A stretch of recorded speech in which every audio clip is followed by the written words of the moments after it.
All right. So there are three essentially source texts that we're using for this.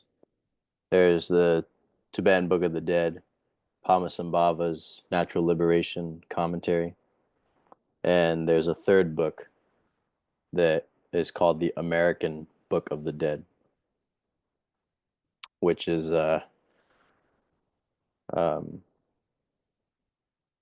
a Gurdjiefan Sufi psychonaut uh, rendition of it.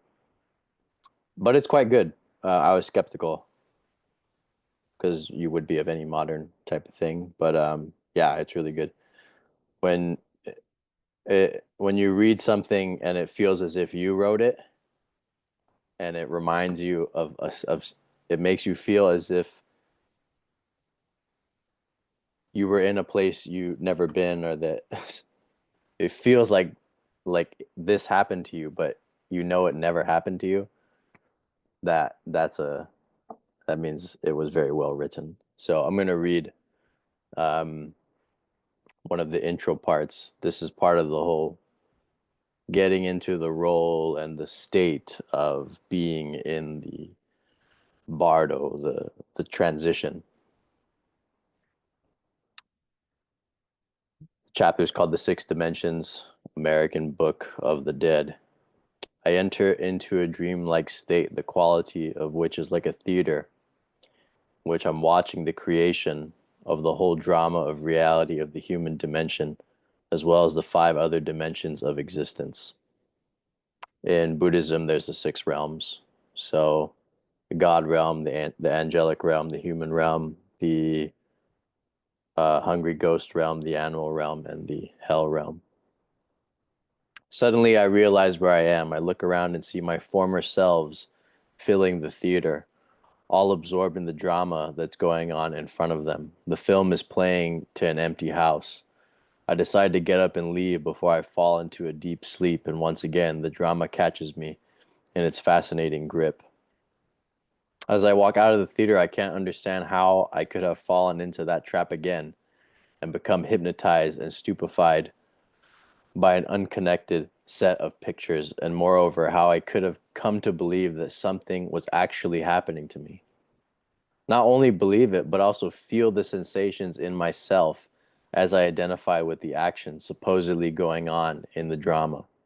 I now realize with a sudden clarity of understanding that there is no sequence of events making up the time track, and that the apparency of time is simply a random connection of pictures and sounds associated by significance to each other, which only makes sense during the dream of life. I have almost awakened from the dream of existence, but the real awakening is still far before me. Now I leave the theater and a guide rushes to help me, but I become afraid and I try to get away from him. I don't know what to do. All I want to do at this point is find some central anchor point at which I can orient myself, ground myself in some way. I want to hold on to something because my mind and identity as a centralized ego are starting to disintegrate. I feel that if I can only find some point in which to center, I can maintain it. My sensations are running wild as they are no longer dependent upon a biological machine to control and buffer them. I am surprised to find that I still have sensations in this state, and my sensations, perceptions, and thoughts are starting to bother me a little. I feel as if I'm at the top of a roller coaster that's about to let go, and I wish I hadn't begun the whole thing. There's a rippling sensation of being torn apart at the seams. This is the feeling which comes from the conflict between consciousness and the biological machine, which I can feel as a yearning regret and an itchy kind of feeling, as if I have become exhausted far past my capacity, and yet I cannot rest. This is the result of the breakdown of the effort that I've been making during that lifetime to hold the ego consciousness together. I am afraid to go insane, or afraid that if I might already be going insane. But at the same time, I know with the particular clarity of understanding which accompanies the labyrinth chamber I am in, that I can never go insane or black out all the way to total unconsciousness, no matter how much I might wish I could go insane in order to forget what's going to happen next. My mind has ceased to function as it should, and my ordinary logic center has stopped working. I can no longer believe the reality of the planetary world because I see behind it now, and I know what makes it tick, but I don't know what to do, how to function without the organic intellectual functions of the mind. I reassure myself, yes, I still have thoughts. Some part of my mind must still be functioning. I become unsure of the mind, doubting its capacity to maintain itself, its ability to hold on to the structure of the ego. The surroundings become unreal and flat. I am only able now to relate to what's happening through feelings of like and dislike. This eventually gives way to a state of high indifference about it all. I give up trying to fight to hold on or to direct it, and I become fey and careless. I'm not doing it, it's doing me, so I might as well just give up and let it happen. This passes quickly, but the guide has meanwhile had time to begin moving me toward an orientation point in the first stage of movement in the macro-dimensional domains, his word for bardo, that I encountered during this phase of the labyrinth voyage, journey through the bardo. A point which I have always called home. This is the safe space, and once I get there, I know it will be all right. I feel that I can't get there in time. I ask the guide to hurry before it's too late. The guide tells me that I'm going there as fast as it's possible to go. The sensation and impression of travel is actually the passage of the sequence of events in this first stage.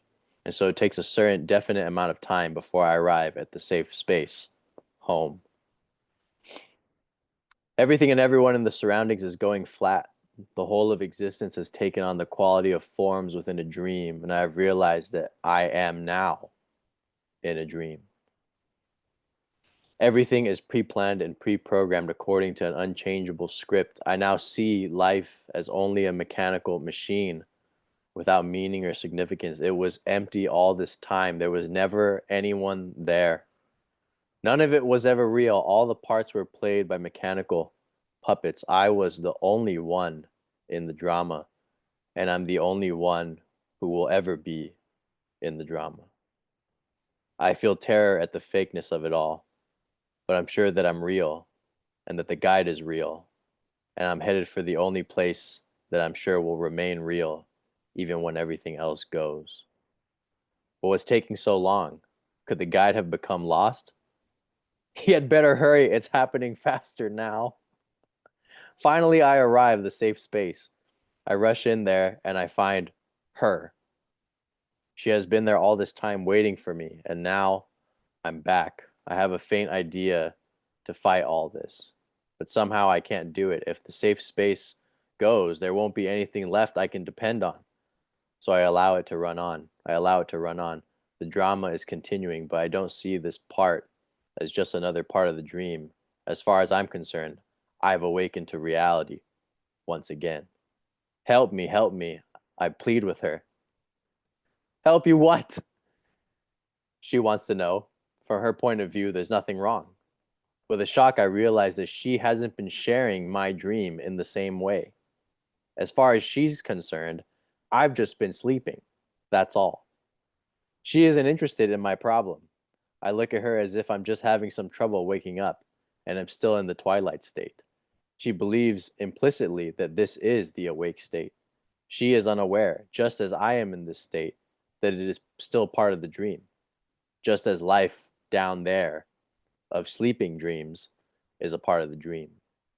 She doesn't see this state as just another experience. And he isn't much help either. The guide. Fear is beginning to build up to a crescendo of emotion as I try to fight off waking up still further. I'm afraid of losing even this little bit of ground that I have managed to hold. I still have an identity at this point. As far as I'm concerned, I'm either just a human primate who has become a little confused and lost and has somehow found himself in an eternal condition, or one of the three universal gods who has been asleep and is just awakened from an unusually abrupt nap. I feel betrayed, tricked somehow into this voyage so far beyond the seeming safety of the human primate dimension. I have lost everything, I was fighting to hold on to. My consciousness is dissipating too quickly to recapture it or to get a hold on anything.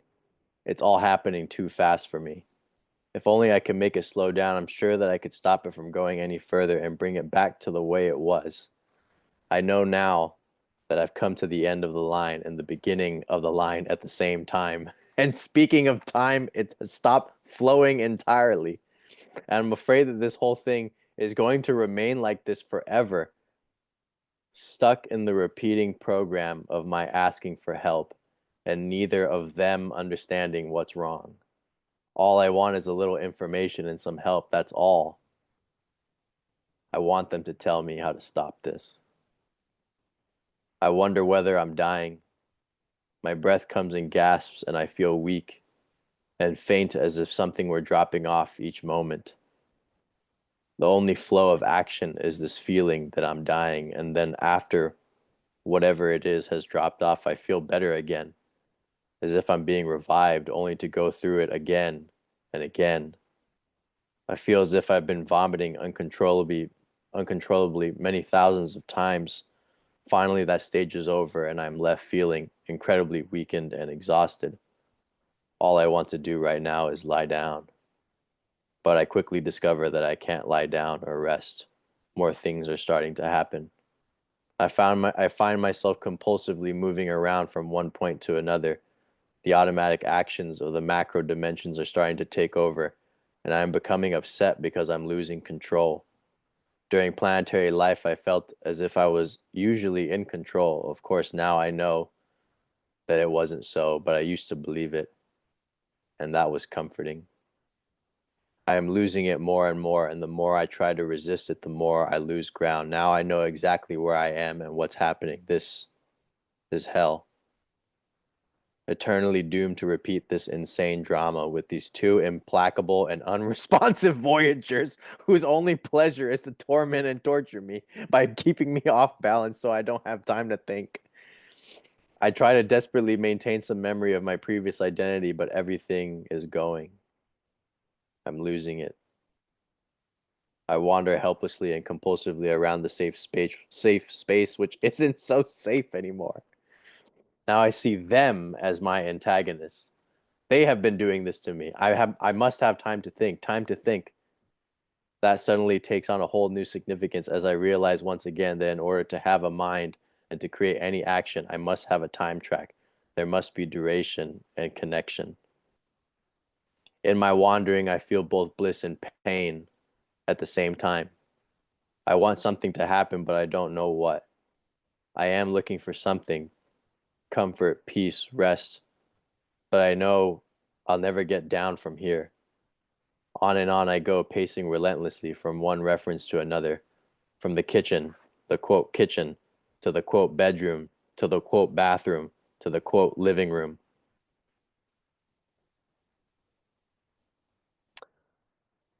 And this is the final part I'll read.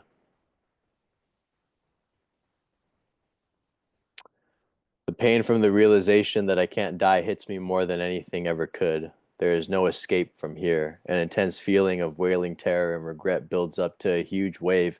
With a shudder of grief, I announce I can't die, as if for the first time, but then I remember how many times I've said it before. It's always the same, I complain to myself. I'm in the realm of the hungry ghosts, always searching for something that will make it better.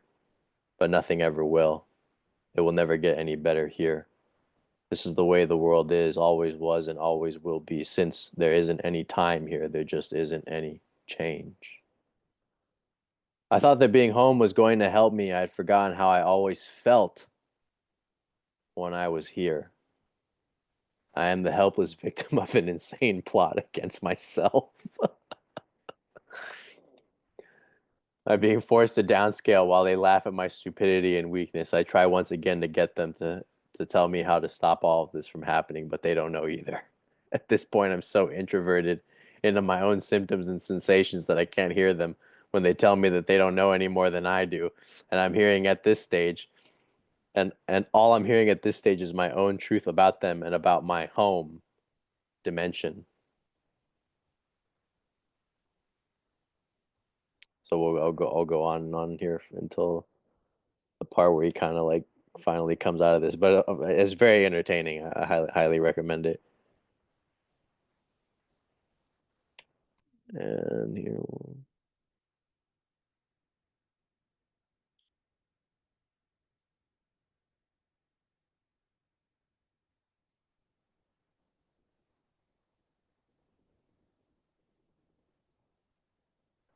as I fall deeper and deeper into the spinning stillness, I hope vaguely that something will happen to awaken me once again to existence. But somehow I know that nothing needs to happen to remind me that existence is just as much a part of my nature as non-existence. I surrender to it in the knowledge that it will go on again and again, over and over.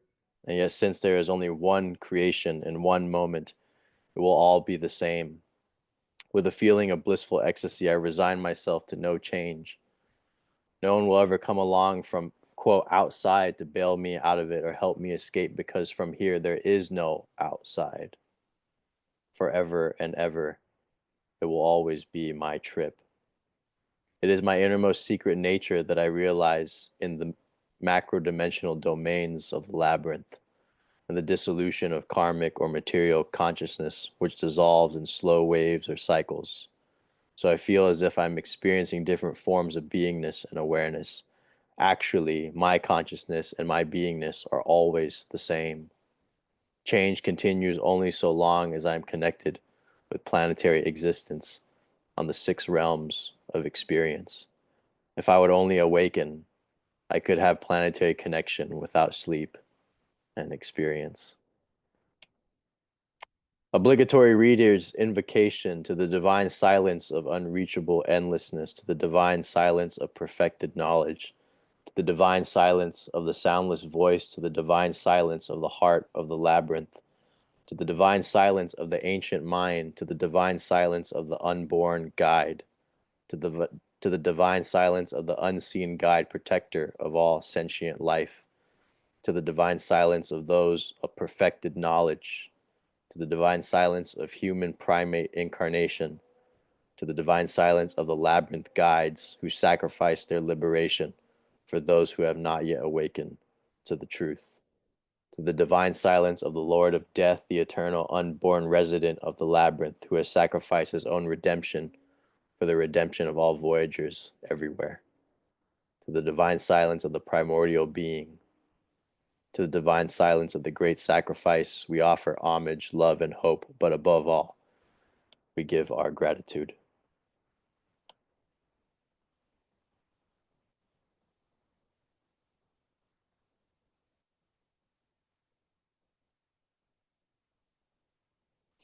Waiting to pass through transition, I make the effort to release myself from the mind, habits, and identity of the human primate, remembering myself as a voyager, separating myself from identification with the human primate within, which I have been voyaging throughout its lifetime. As a voyager, I release myself from the feeble grip of human primate consciousness. I feel myself reverting to my native state, the perfect shining void, endless light and infinite expression, no past, present, or future, all experience dissolving into the deep, shining, eternal voidness of the void, releasing myself from the identity and environment of the human primate. I will enumerate the symptoms of the transition. First, earth sinking into water, a deep, incessant sensation of slowly increasing pressure, of being inexorably drawn downward into a pool of mercury or lead, of melting into the earth. Second, water sinking into fire, a sensation of clammy coldness as though one had been suddenly immersed in ice water. It begins with uncontrollable shivering, gradually merging into unbreathably hot, oppressively still atmosphere. Third, fire sinking into air, a sensation of being just on the verge of explosion, giving way to a sensation of total dispersal of self. forth air into clear light, a feeling of being utterly at peace, utterly alone, completely outside space and time, free of all necessity, a sudden, powerful, and thrilling sense of deep, ironic knowledge sweeps through the self. But this great, profound, sweeping, all encompassing knowledge doesn't seem to refer to anything in particular.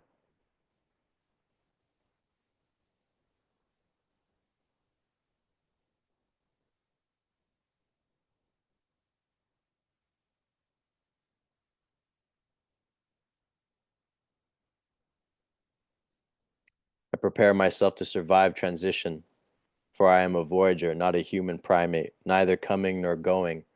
I have always remained in the here and now, although not always in the same morphology. Now my vision will be open and I will see that in reality it is always the same room, always the same day. During transition, I may have some disturbing experiences, but these visions will have no power if I quickly recognize them as just the primal components of consciousness breaking up into their elemental forms. I don't resist these perceptions, sensations, and cognitions as they dawn upon me.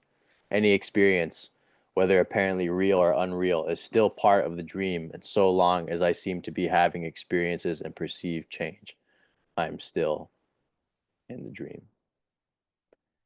I am a voyager whose nature is in reality the clear and luminous light, the endless voidness of the void. I remain in the clear light, my soundless and motionless native state. I take my place as the eternal shining void itself. I remember the effort I made in my human primate life to exercise a special attention and presence of the voyager. I don't look for the clear light in front or behind. It won't be there because I am the clear light itself. The clear light is my nature.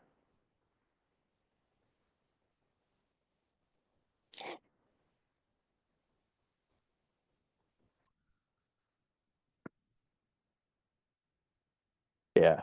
So that's the American Book of the Dead. Really, really good stuff. So, for those of you that still are able to sit longer, we'll take a 5 minute break and then come back and do the skeleton contemplation. Um, if you're in a later time zone, you need to end here. It'll be recorded and posted to the YouTube channel. So, all right, everyone, let's take a 5.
So we'll make this skeleton meditation briefer.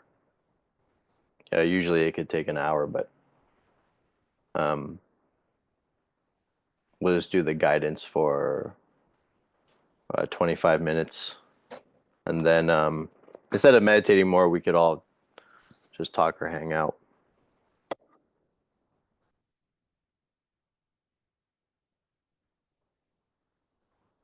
Well, let's give it a shot. Maybe it's going to go longer than 25 minutes, actually.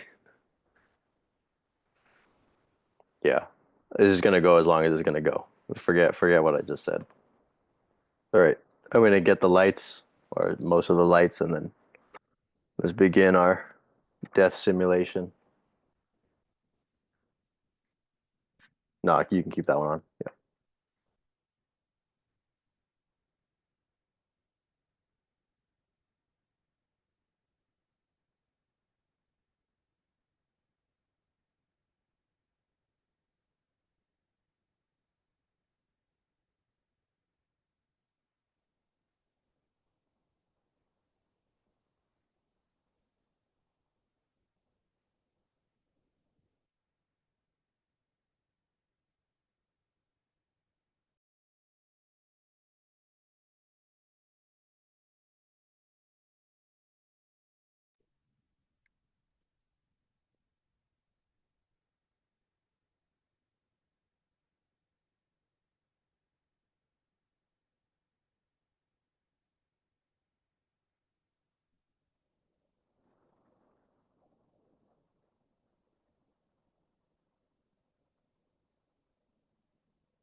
So we're going to move quickly through the phases,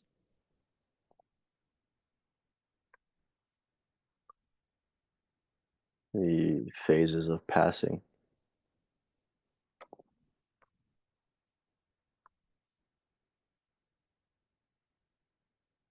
So I want you to imagine you're on your deathbed.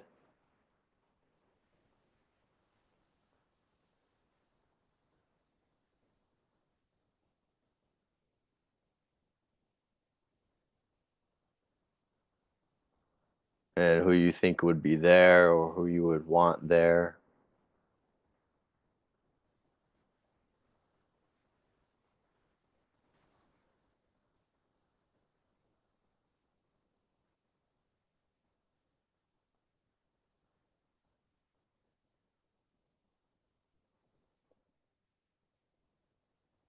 And really consider it happening in real time. So not putting it off to the future, but if this was it right now, we're on our deathbeds right now.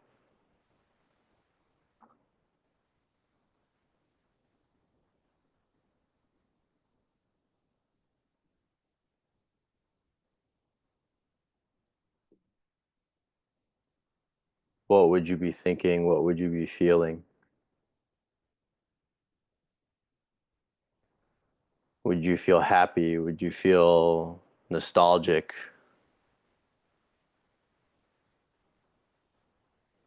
Would you feel sad?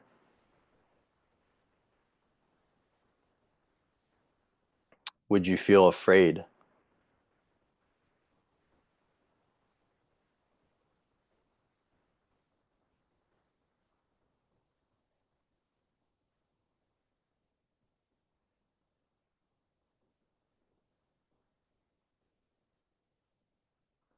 What would you be thinking? Would you be thinking anything at all?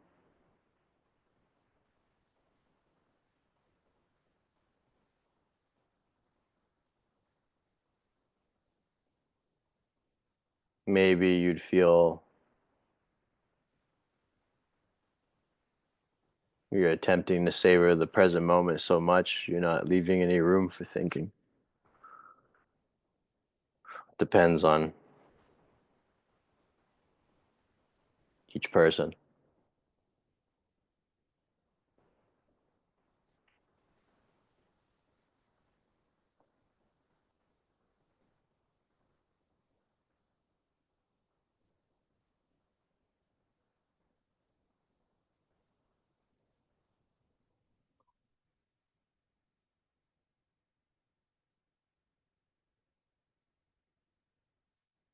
It being the fact that you're on your way out and that we won't be coming back to this room, to this place, and at least not in this form.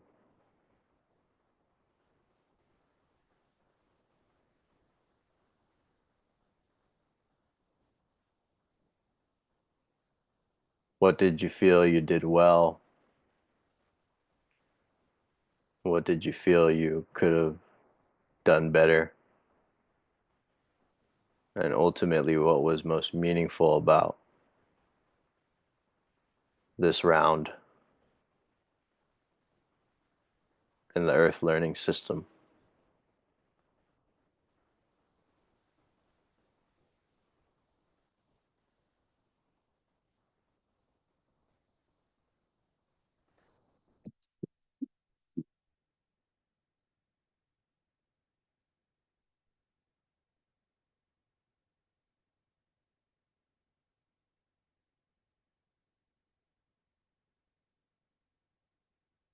Think of what was most important.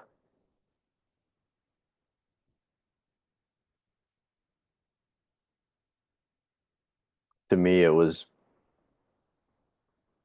people and realization.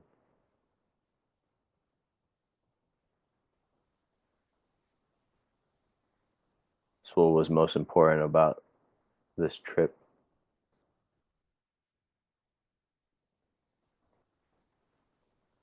Did I do the things I set out to do? Did I live out the reason I came here?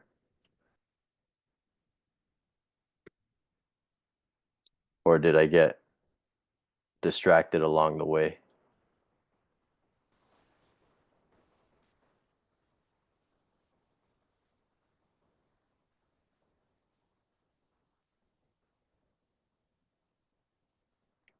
It's funny now in these last moments, I'm looking back thinking on how much time I spent in enjoyment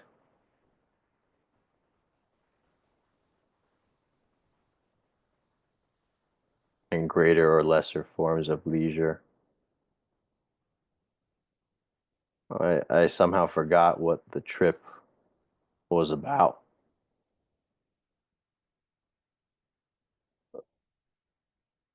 I don't think it was about play at all, but I sure spent a lot of time playing.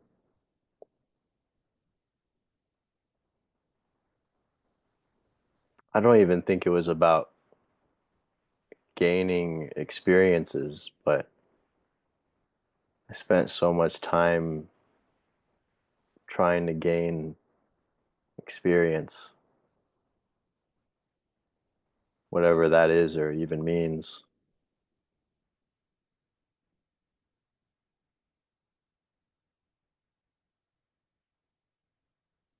But was it really part of the mission?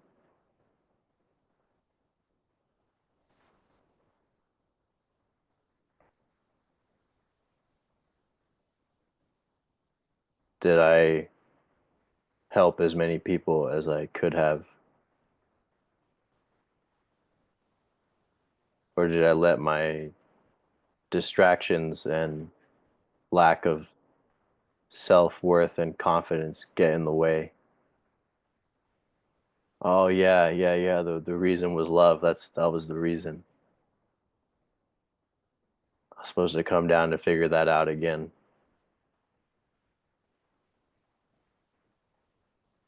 and then share that with other people. That the reason was love and to wake up. Man, I should have gotten started earlier, but I did what I could.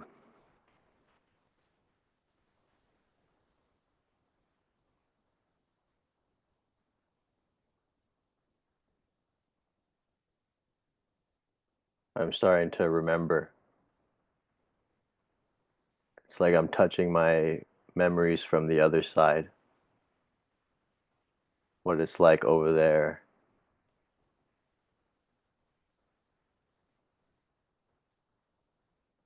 so different from here. That's why we come. Some people come to learn,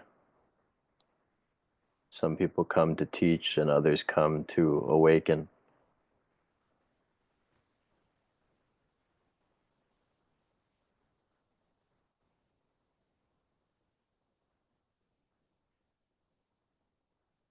To awaken others as part of the process of awakening themselves.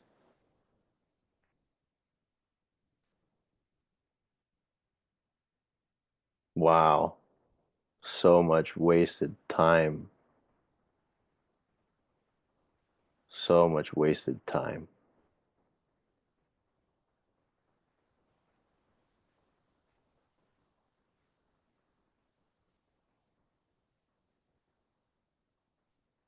The last things I ever said to my father were, I love you, goodbye. And it seems to be it's the last thing you ever say to anybody.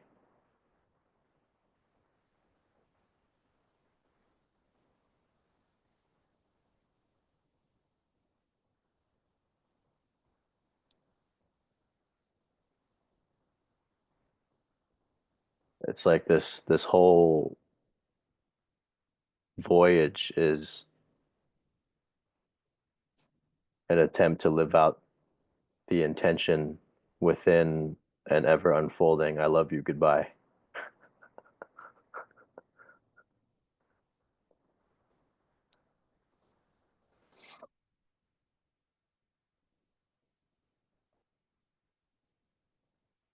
Mm,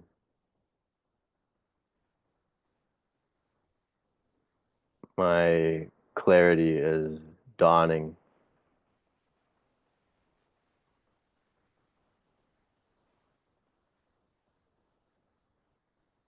That sense that direct realization that nothing ever happened and that it's always been the same room,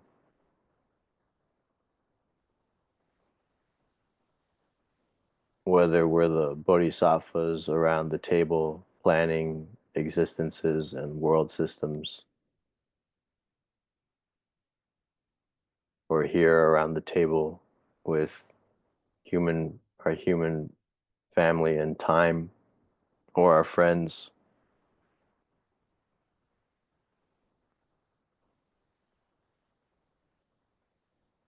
always the same room, always the same reality, appearing differently,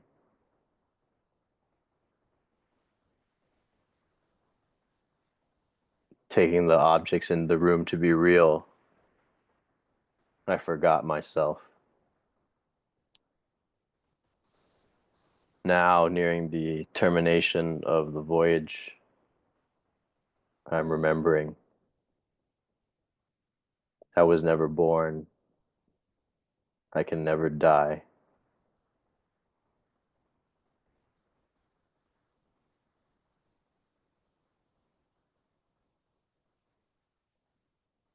Never, having never been born, I never really lived or was here. I just dreamt that I was. Liberation, illumination is dawning,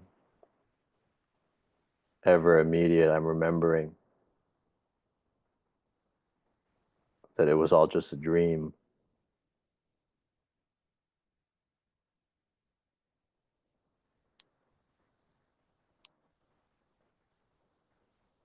and that before I appeared here, I knew in full what I can only know in part.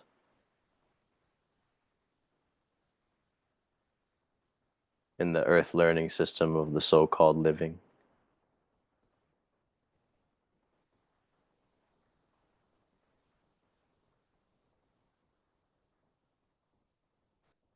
I remember what I came for.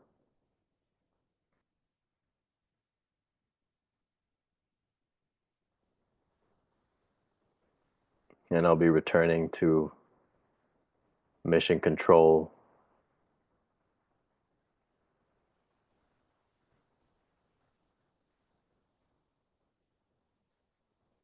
to carry on with other work which must be done.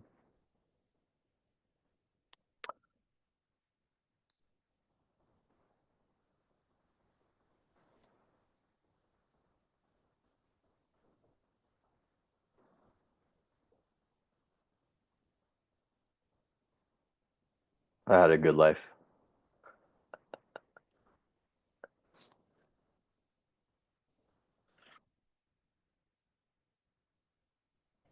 Now the time is getting closer. I'm feeling the elements of my body dissolving.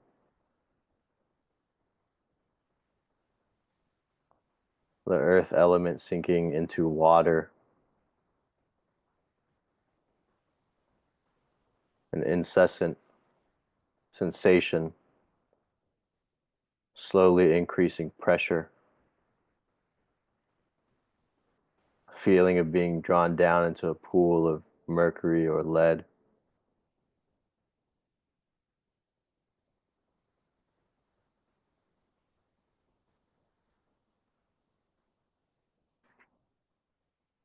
Feeling of water sinking into fire. A clammy coldness, like being dunked in ice water. Uncontrollable shivering. And a shift into a oppressively hot and still atmosphere. Now that fire sinking into air, sensation of being just on the verge of explosion. And with that, myself begins to dissolve.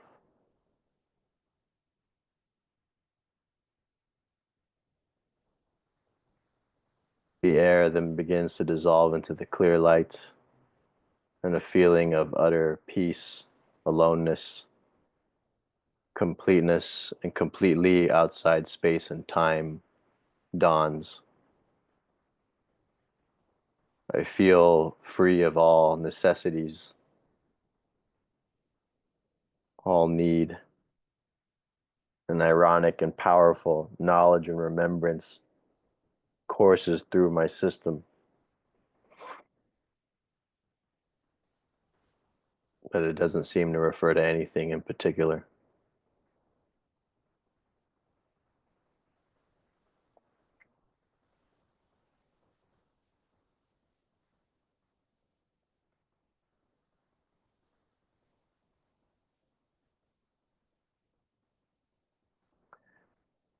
And with this feeling of utter peace,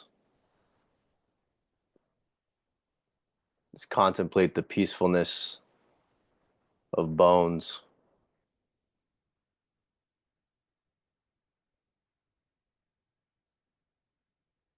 Begin to see your body as a skeleton, starting with the left, right, big toe.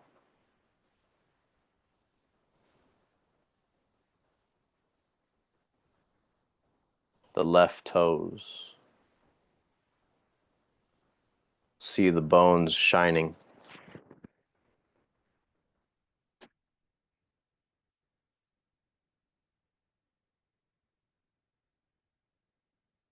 See the entirety of your left foot as bone.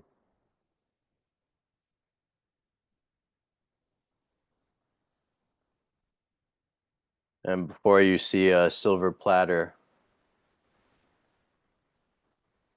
and flesh beginning to pile on top of it. The flesh of your feet, the skin, the muscles, the tendons have been removed by a giant hook knife.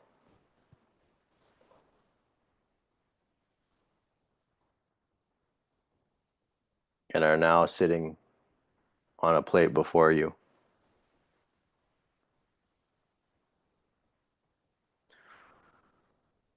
Now continue with the right foot.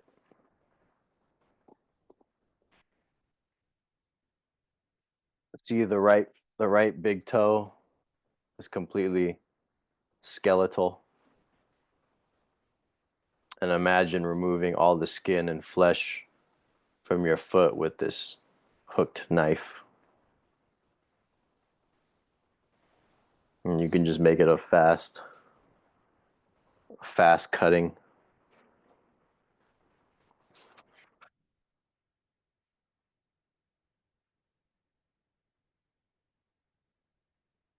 Removing all the muscles, getting between the bones, throwing it all on the platter.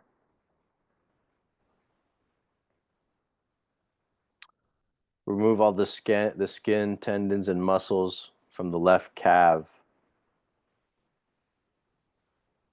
to reveal shining white bone underneath.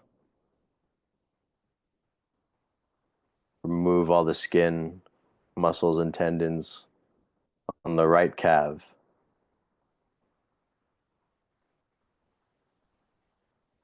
Placing all the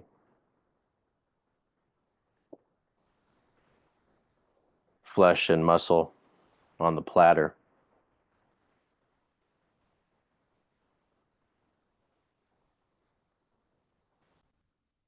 Remove the entirety of your left thigh.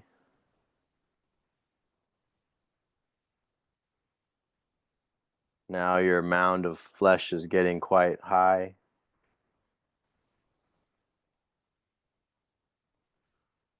Remove the entirety of the flesh on the left and right thighs. Remove the flesh from the buttocks. Remove the genitals.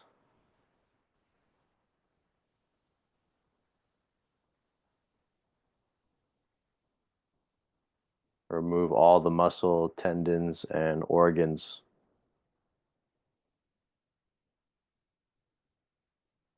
within the pelvis and around the pelvis. Your bare bones from the waist down, shining brilliant light.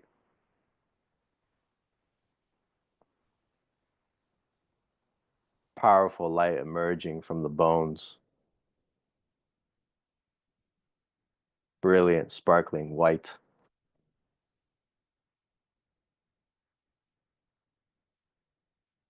The pile of flesh and blood and tendons, muscle, organs, sex organs are now on the platter. And continue further, remove your intestines. Cut out your inner organs, your kidneys, gallbladder, appendix.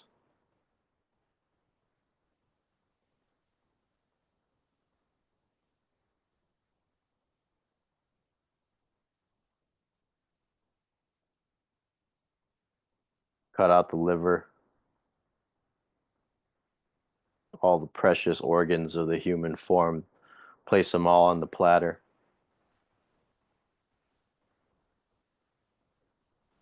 Remove the spleen.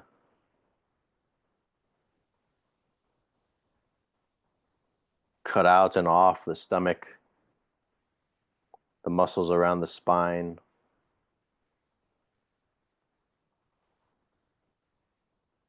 Rip out the lungs right from under the rib cage.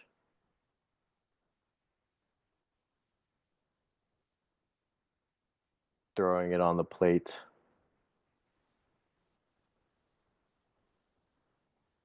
Rip out your heart and cut off your chest or your breasts. Throw them on the platter. With the hook knife, take all the skin, the flesh, and the muscles off of your arms and hands. Left thumb, left fingers, left hand, right forearm, right upper arm, right thumb, right fingers, right hand, right forearm, right upper arm.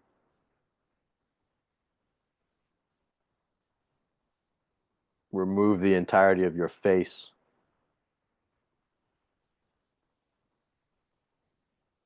pluck out your eyeballs and throw them in this mass of blood, organs, and guts.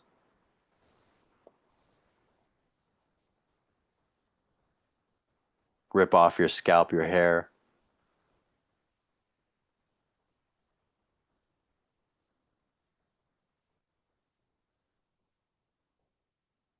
With the hook knife, remove your throat.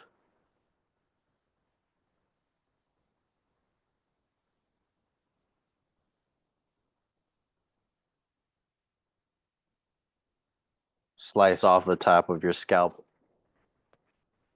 of your skull. And with your skeleton hand, remove your brain and throw it on the platter.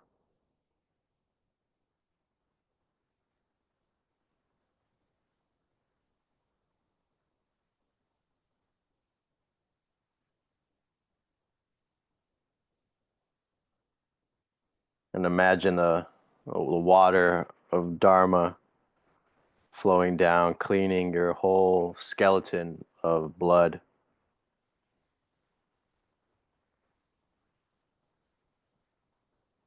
So that all that remains is your shining, brilliant skeleton.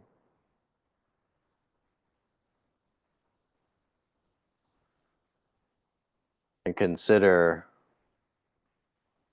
that all your life you worried so much about that pile of flesh.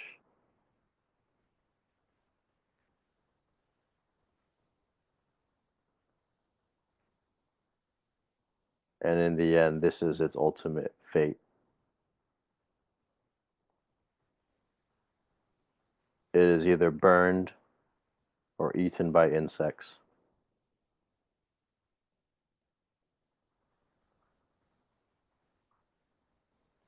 Now offer the platter of flesh to all those beings whom you owe debts to, karmic debtors, beings of the hungry ghost realms, demons. See all the monsters of the underworld and the Lord of Death come to receive these offerings.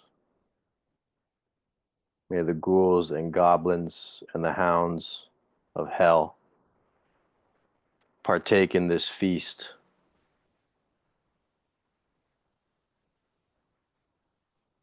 May they be satiated by my flesh.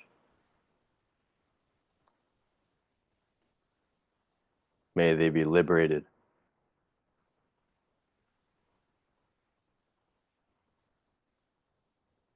through consuming it. May all debts be repaid. See all the hungry ghosts and demons taking the intestines and eating your organs. See them ripping your heart to shreds.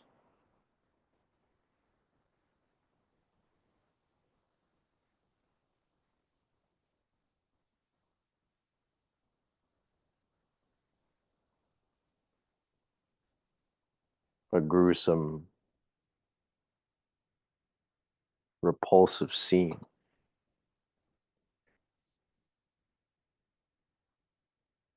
But a liberating one nonetheless.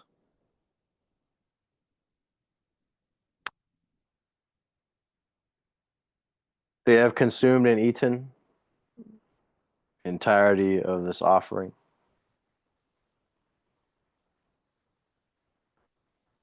May they rejoice and be at peace. May they be liberated from the hungry ghost and the hell realms.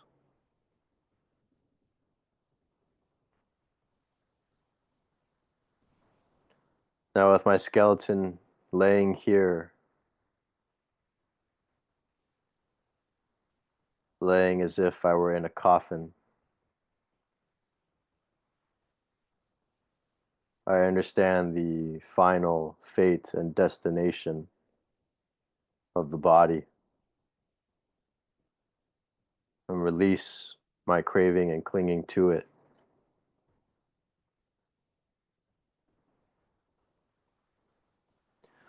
A great wind comes,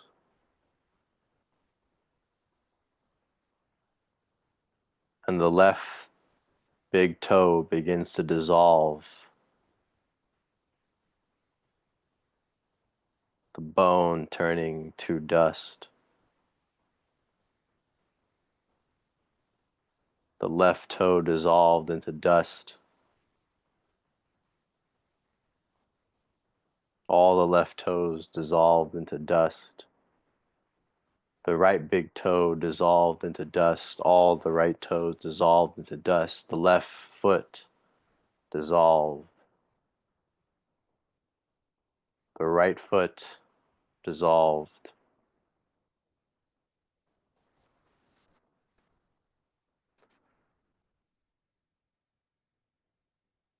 The left shin bone, the right shin bone, and kneecaps on both legs.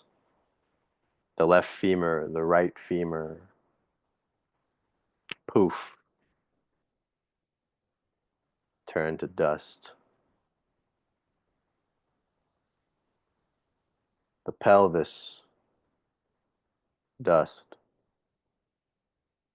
The sacral, dust. The whole spine explodes, pulverized into dust by the wind element. The rib cage dissolved. The hands dissolving. Left arm, right arm dissolved and disappeared. And the shoulders and shoulder blades all the way up to the base of the skull vanished.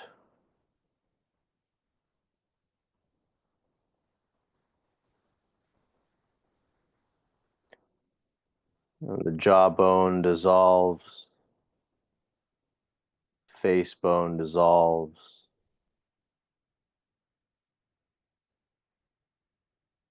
top of the skull dissolves, the entirety of the skull dissolves, and all that remains is the back of the head as a shining white disc.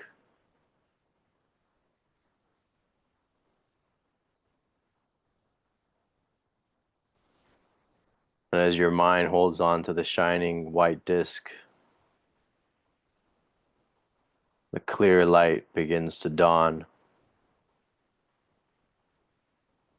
and the memory of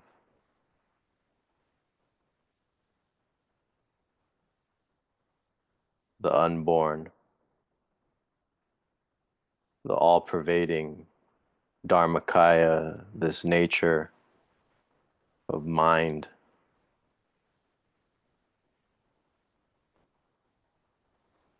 which appears as an ocean of 10 billion suns,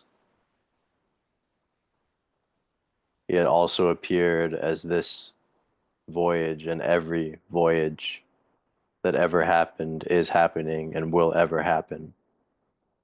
All things a display of stainless, unborn reality, manifesting as form, manifesting as void, manifesting as this, manifesting as that.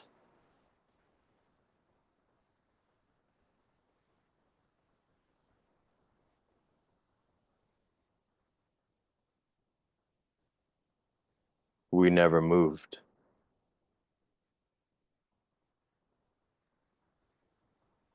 It was always this room.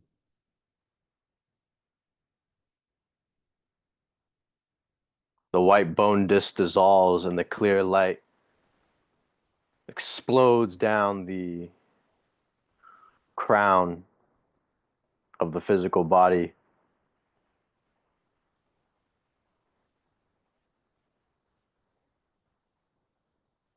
meridians and chakras explode, and all their energy is drawn up back into the crown.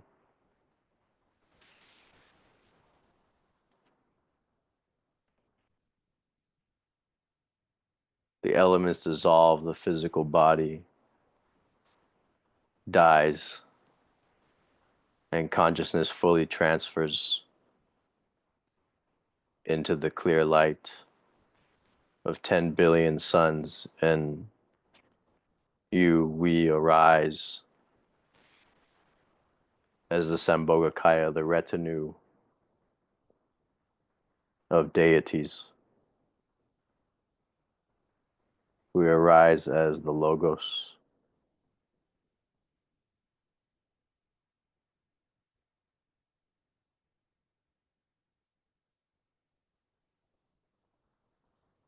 From our retinue of omniscience, we see the emanations of ourselves, our dreams in time.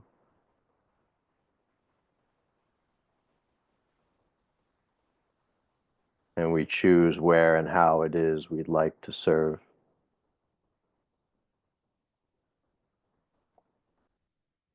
And this concludes the dissolution of the elements and the dawn of the clear light at the time of death, combined with the skeleton meditation.